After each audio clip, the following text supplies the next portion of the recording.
Graça e paz, meus irmãos. Abram suas Bíblias no livro de Atos, capítulo 14. Vamos fazer a leitura e um breve estudo dos versículos 19 a 28. Paulo é apedrejado. Versículo 19. Sobrevieram, porém, judeus de Antioquia e Icônio, instigando as multidões e apedrejando a Paulo, arrastaram-no para fora da cidade, dando-o por morto. Rodeando, porém, os discípulos, levantou-se e entrou na cidade. No dia seguinte, partiu com Barnabé para Derbe. E tendo anunciado o evangelho naquela cidade e feito muitos discípulos, voltaram para Listra e Icônio e Antioquia, fortalecendo a alma dos discípulos, exortando-os a permanecer firmes na fé, e mostrando que, através de muitas tribulações, nos importa entrar no reino de Deus. E promovendo-lhes em cada igreja a eleição de presbíteros, depois de orar com jejuns, os encomendaram ao Senhor em que haviam crido. Atravessando a Pisídia, dirigiram-se a Panfilha, e tendo anunciado a palavra em Perge, desceram a Atália, e dali navegaram para Antioquia, onde tinham sido recomendados à graça de Deus para a obra que já haviam cumprido. Ali chegados, reunida a igreja, relataram quantas coisas fizera Deus com eles e como abrira aos gentios a porta da fé. E permaneceram não pouco tempo com os discípulos. Meus irmãos, vamos concluir o estudo do capítulo 14 do livro de Atos, onde relata quando Paulo é apedrejado em Listra. No versículo 19 diz o seguinte: sobrevieram, porém, judeus de Antioquia e Icônio. Então vejo que mais uma vez os judeus que não creram em Jesus e que estavam perseguindo os discípulos saíram de suas cidades, da sua região, que era Antioquia e Icônio, para perseguir a Paulo e Barnabé, que estavam em Listra, e instigando as multidões. Vocês vejam como é um modo traiçoeiro. Todas as vezes que nós vemos os judeus fazendo perseguições contra os cristãos, não são os próprios líderes que vão para cima dos cristãos. Eles ficam causando a intriga, eles instigam a multidão contra eles. Ou seja, é sempre o mesmo modo de agir, é sempre na traição, é sempre na perversidade. Paulo, após de apedrejado, é arrastado para fora da cidade, pois tinham-no como morto. Vamos fazer uma referência aqui ao livro de Atos, capítulo 7, nos versículos 54 a 58, que trata da morte de Estevão. Nessa referência, Estevão foi morto e apedrejado por pregar o evangelho. E nessa época, Paulo, que era conhecido como Saulo, era um fariseu e ele era um perseguidor dos cristãos. E ele participou do julgamento e da morte de Estevão. Agora, o próprio Paulo estava sendo perseguido pelos seus. Mas Paulo não morreu. No dia seguinte, com Barnabé, Paulo partiu para Derbe. Aqui nós não temos uma referência de data dizendo quanto tempo Paulo levou para se recuperar. Haja visto que ele tinha sido apedrejado até quase a morte. Mas vamos dar continuidade na história. Partiram para Derbe. Versículo 21.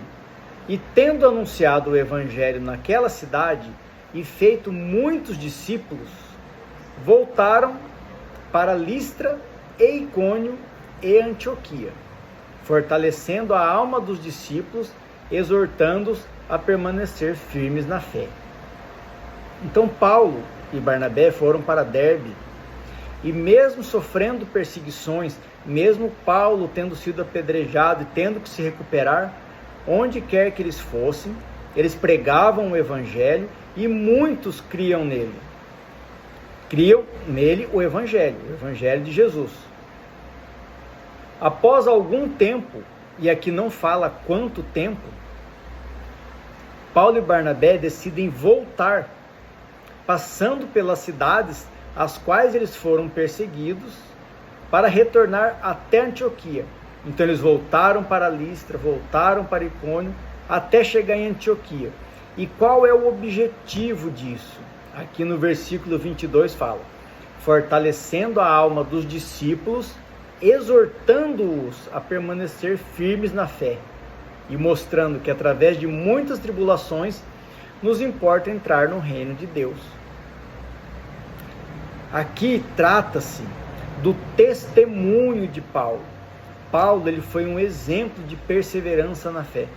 Mesmo sofrendo perseguições, prisões, açoites, enfim, todo tipo de barbaridade, ele perseverou na fé. E o objetivo dele voltar a esses locais onde ele havia sido perseguido não era para afrontar os judeus que tinham apedrejado ele ou que tinham tentado matá-lo. Muito pelo contrário, eles voltaram, era para exortar aos irmãos, aos discípulos. Eles voltaram para incentivar, para animar, trazendo um testemunho de perseverança na fé. No versículo 23, em cada igreja que eles passavam, realizavam a eleição de presbíteros. Quem são os presbíteros? Os presbíteros ou anciãos são líderes espirituais da igreja, responsáveis por cuidar da comunidade e pastorear o rebanho. Naquela época não existiam o termo pastores, existia a função, que aqui no caso fala o líder espiritual da igreja responsável por pastorear. Hoje nós temos uma separação entre presbítero e pastor, mas naquela época a função ela era tudo meio junto e misturado. Enfim, após orarem, fazer jejum e recomendarem esses presbíteros ao Senhor, Paulo e Barnabé fazem o caminho de volta até chegarem em Antioquia. Ali chegados, versículo 27, reunida a igreja, relataram quantas coisas fizeram Deus com eles e como abrir aos gentios a porta da fé. Mais uma vez ressaltando, meus irmãos, a importância do testemunho de vida dos cristãos. Todos nós cristãos que vivemos conforme os mandamentos de Cristo, os ensinamentos do Evangelho, nós temos que dar testemunho através da nossa vida, das nossas ações, das nossas escolhas. Aqui, Paulo, voltando da sua viagem missionária para Antioquia, ele traz muitas experiências e histórias de como Deus usou eles para levar o Evangelho, para chegar até os gentios que estavam espalhados por toda aquela região ao qual eles fizeram missões. Aqui eu vou fazer uma referência ao Evangelho de Marcos, capítulo 5, versículo 19. Se vocês quiserem voltar lá na Bíblia para dar uma olhadinha no capítulo todo, para vocês entenderem o contexto. Mas fala daquele endemoniado que foi curado por Jesus. Ele era um gerazeno, e Jesus, assim que chegou, encontrou um homem endemoniado, e quando ele expulsou os demônios pediram para entrar nos porcos, e os porcos se jogaram no precipício. Enfim, se vocês quiserem dar uma olhadinha, é o Evangelho de Marcos, capítulo 5, versículo 19, eu vou explicar agora. Jesus, porém, não lhe permitiu, mas ordenou-lhe. Então, assim, Jesus havia expulsado os demônios, e esse homem, quando foi liberto, ele queria se tornar discípulo e seguidor de Cristo. Mas Jesus não permitiu. Não é porque Jesus não queria mais um discípulo e mais um seguidor. Não é isso. É porque Jesus sabia da importância do testemunho para a conversão. Jesus ordenou-lhe: vai para a tua casa, para os teus. Anuncia-lhes tudo o que o Senhor te fez e como teve compaixão de ti. É muito importante, meus irmãos, que nós possamos tirar dessa mensagem algo para nos exortar, para fortalecer a nossa fé, para nós entendermos que mesmo diante das dificuldades, das perseguições, das tribulações, Deus está conosco. Se Jesus nos enviou dizendo, ide e levai o Evangelho, nós devemos cumprir essa ordenança, esse mandamento de Cristo, independente das dificuldades. Esse é o nosso objetivo. Eu até ouvi de um pastor famoso na internet falando assim, que nós não vamos conseguir mudar o mundo, mas cada um é capaz de mudar o seu próprio mundo.